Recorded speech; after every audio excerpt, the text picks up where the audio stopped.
आज म तपाईँलाई के भन्छु भने ताप्लेजुङको सिडिओले किन सहयोग गर्न सक्दैन, सङ्खुवासभाको सिडिओले किन सहयोग गर्न सक्दैन त त्यो भूकम्प पीडितलाई भने उसँग त्यो पैसै छैन, उसको खातामा यहाँ केन्द्र सरकारले पठाएकै छैन त्यस्तो व्यवस्थापनको लागि, अनि उसले कहाँबाट दिन्छ? त्यसो हुनाले अब त्यहाँ चाहिँ जनताको भेटघाट त त्यही सिडिओसँग हुन्छ, बदमास त त्यही सिडिओ बदमास हुन्छ नि, यसैले दिएन।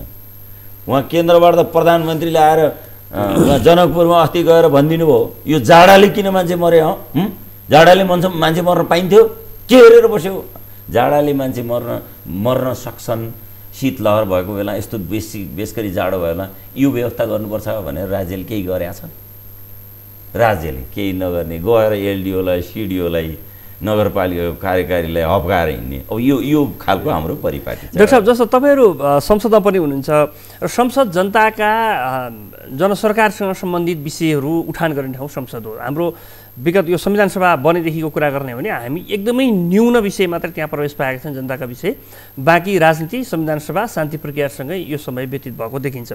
भन्दा यस्तो खालको महत्त्वपूर्ण सन्दर्भ जहाँ लाखौँ मानिसहरूको चाहिँ मृत्युसँग सम्बन्धित छ, मान्छेको ज्यानसँग सम्बन्धित विषय छ, त्यो विषयमा किन सङ्कल्प प्रस्ताव आउँदैनन्? यो विषयमा समग्रमा के देखिन्छ भने जुन चाहिँ प्रत्यक्ष रूपमा चाहिँ देखिँदैन, मिडियाबाट देखिँदैन, प्रत्यक्ष आफूले देखिँदैन, त्यो विषयमा चाहिँ खासै संवेदनशील नहुने, खास सायद केही हामीले देखेका छैनौँ, केही भएको छैन जस्तो गर्ने यो मानसिकता छ। तर यो विषय उठाउँदै पनि यो सरकार त संवेदना शून्य नै भएको, यसमा दुई मात्रै छैन, भएको भन्ने पनि थाहा छ, धेरै ठुलो क्षति भयो भने पनि थाहा छ। सभामुखले भन्नुभयो, मैले चाहिँ पटक पटक गरिसकेँ, त्यहाँ चाहिँ हामीहरूले पनि विभिन्न दलकाहरूले पनि यी कुराहरू उठाए, तर पटक्कै यसमा चाहिँ उहाँले चाहिँ यो सरकारले चाहिँ ध्यान दिएन।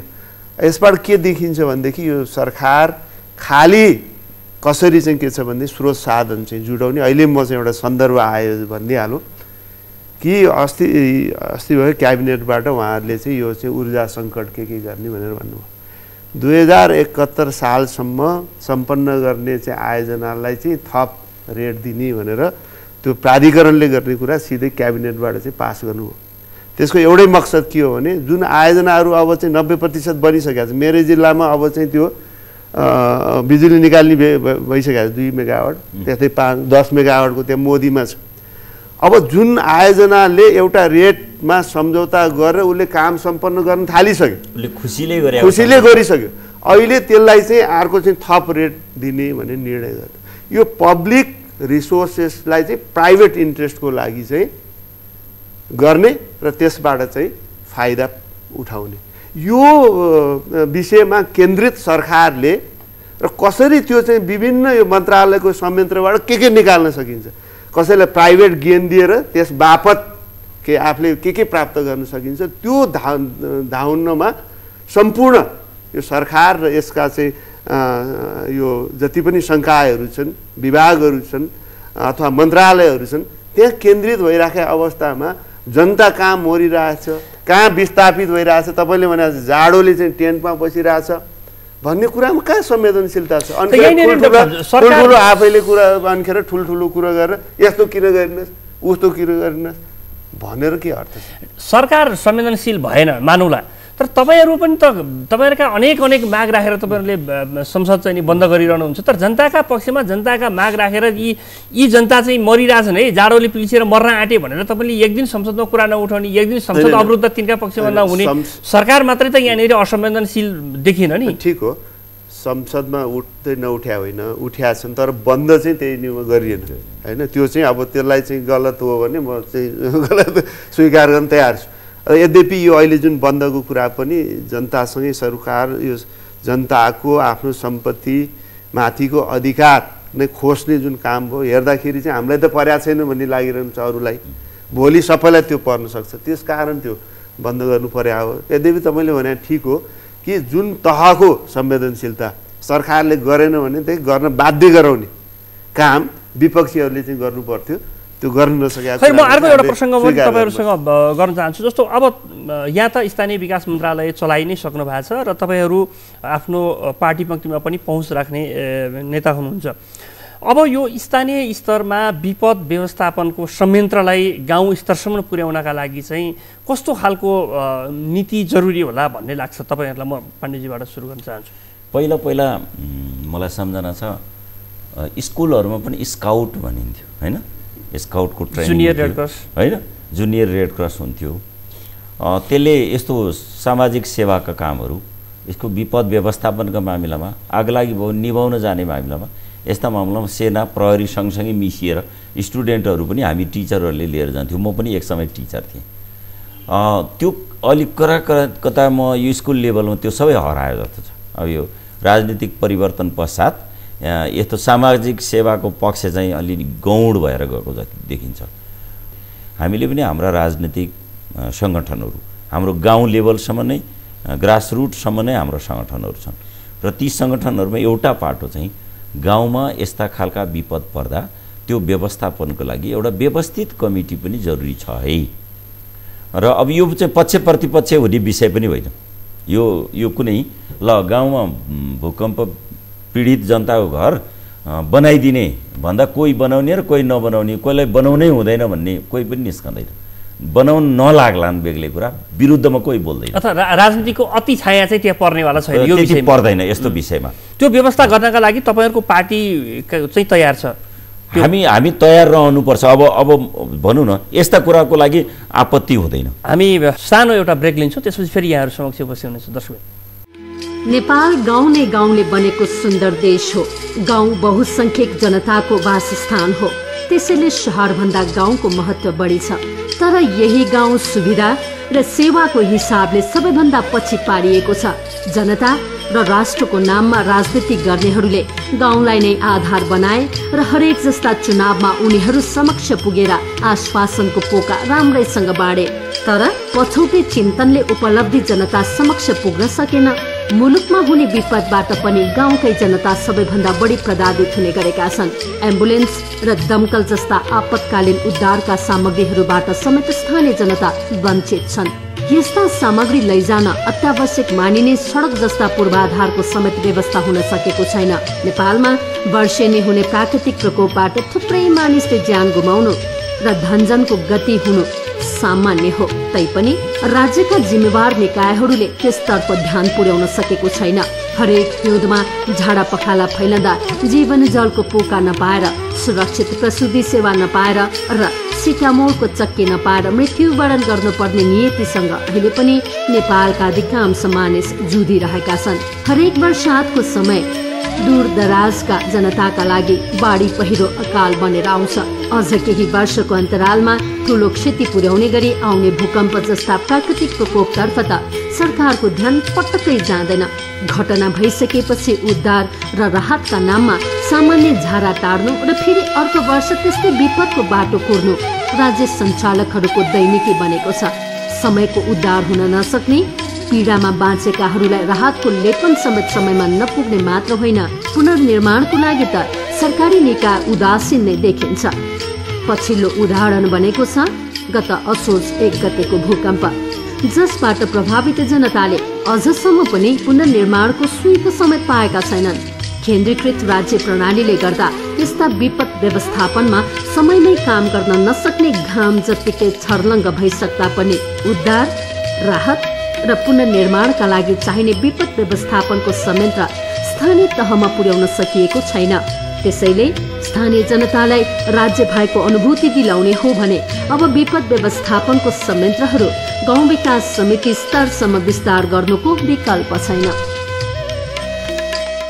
दर्शक, अब एउटा त हामीले गाविस स्तरसम्म जुन सरकारी संयन्त्रै छ त्यसलाई परिचालन गर्ने कुरा भयो र त्यसमा चाहिँ विपद व्यवस्थापनका विषयलाई पनि समेट्ने एउटा पक्ष हो भने अर्को चाहिँ नेपालको सबैभन्दा बढी संयन्त्र तल्लो निकायसम्म पहुँच भएको र धेरै मानिसलाई परिचालन गर्न सक्ने शक्ति भनेको राजनीतिक दलहरू नै हुने, यसमा कुनै दुविधै छैन।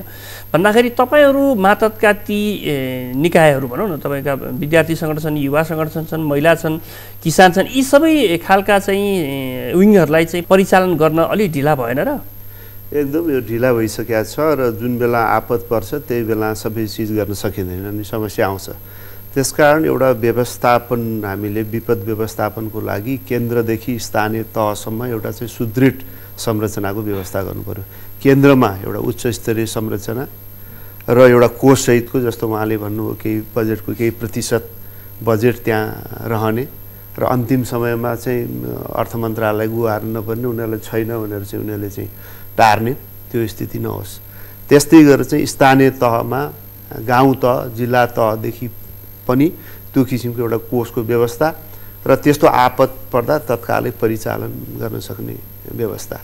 हरेक नगरपालिका जिल्लाहरूमा यो दमकल आदि इत्यादिको एउटा चाहिँ व्यवस्था हुनै पर्यो, जुन त्यसमा चाहिँ आगलागी हुँदा अरू किसिमको आपत पर्दा पनि त्यसको चाहिँ त्यसलाई चाहिँ सम्बोधन गर्न सकियोस्। त्यस्तै गरेर चाहिँ बिल्डिङ कोडको बारेमा चाहिँ यसलाई चाहिँ उच्च स्तरीय रूपमा यसलाई चाहिँ सम्बोधन गर्नु पर्यो। अर्थात् यो चाहिँ सामान्य कुरो होइन, त्यसले जे गरे पनि हुन्छ भन्ने कुरो हिसाबले चाहिँ छोड्नु भएन र स्ट्रिक्ट बिल्डिङ कोड, कमसेकम दोहोरो गाडी नजाने अवस्थामा चाहिँ कुनै पनि गाउँमा, कुनै पनि सहरमा, कुनै पनि सिटीमा संरचना बनाइनु हुन्न भन्ने कुरालाई चाहिँ हामीले चाहिँ कडाइका साथ चाहिँ लागू गर्नु पर्यो। जहाँसम्म पार्टीगत परिचालनको कुरा हो, तपाईँले ठिक भन्नुभयो। अब पार्टीहरूको चाहिँ गाउँ तहसम्म चाहिँ संरचना छन् मूल पार्टीहरूको, र खालि चाहिँ राजनीतिक नाराबाजी गर्दा अथवा चाहिँ पार्टीको चाहिँ सङ्गठन विस्तार गर्दा, भेला गर्दा मात्रै त्यसको उपयोग गर्ने हाम्रो जुन प्रचलन छ त्यसलाई चिरेर त्यसले फेरि चाहिँ सम्बन्धित पार्टीहरूलाई पनि फाइदा हुन्छ। जनताको कुरामा यिनीहरूले चाहिँ सरोकार राखे भनेर चाहिँ त्यो पार्टीलाई पनि फाइदा पनि हुने कुरा हो। त्यसकारण सामाजिक कुरामा यस्तो चाहिँ प्राकृतिक विपदका कुराहरूमा चाहिँ तत्काल परिचालित हुने सरकारी संरचना सँगसँगै ती पार्टीका संरचनाहरू जुन तत्कालै भन्ने बित्तिकै एउटा सरगुरहरूले ल यसमा चाहिँ लागिहाल्ने, यो विपदलाई चाहिँ न्यून गर्न भन्दाखेरि चाहिँ लाग्ने त्यो किसिमको अवेरनेस पार्टीहरूमा पनि हुनु पर्यो र त्यो खाले चाहिँ निर्णयहरू पार्टीहरूले पनि गर्नु पर्यो। त्यो भयो भने मलाई लाग्छ यस्तो भूकम्प, बाढी, पहिरो आदि इत्यादि जति पनि विपद हुन्छ अथवा चाहिँ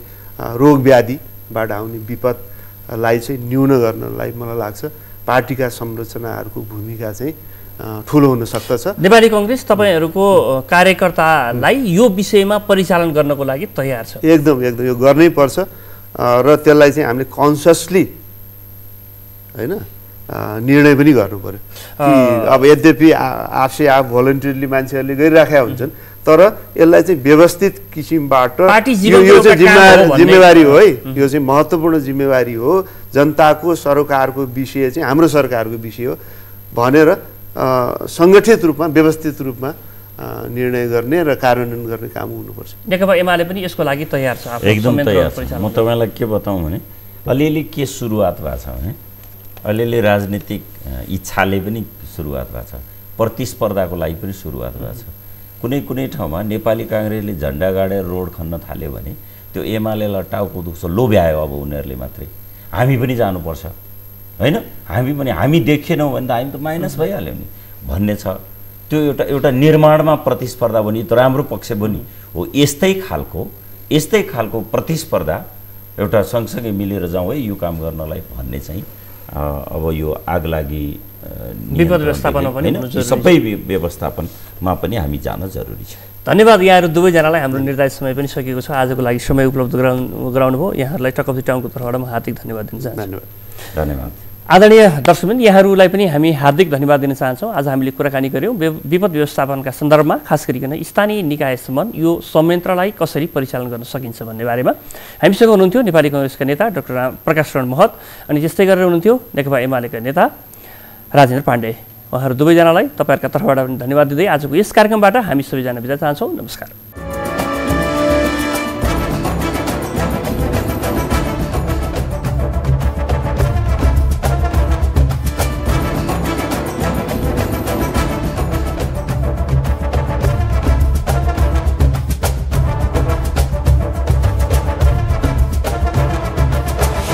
Talk of the Town.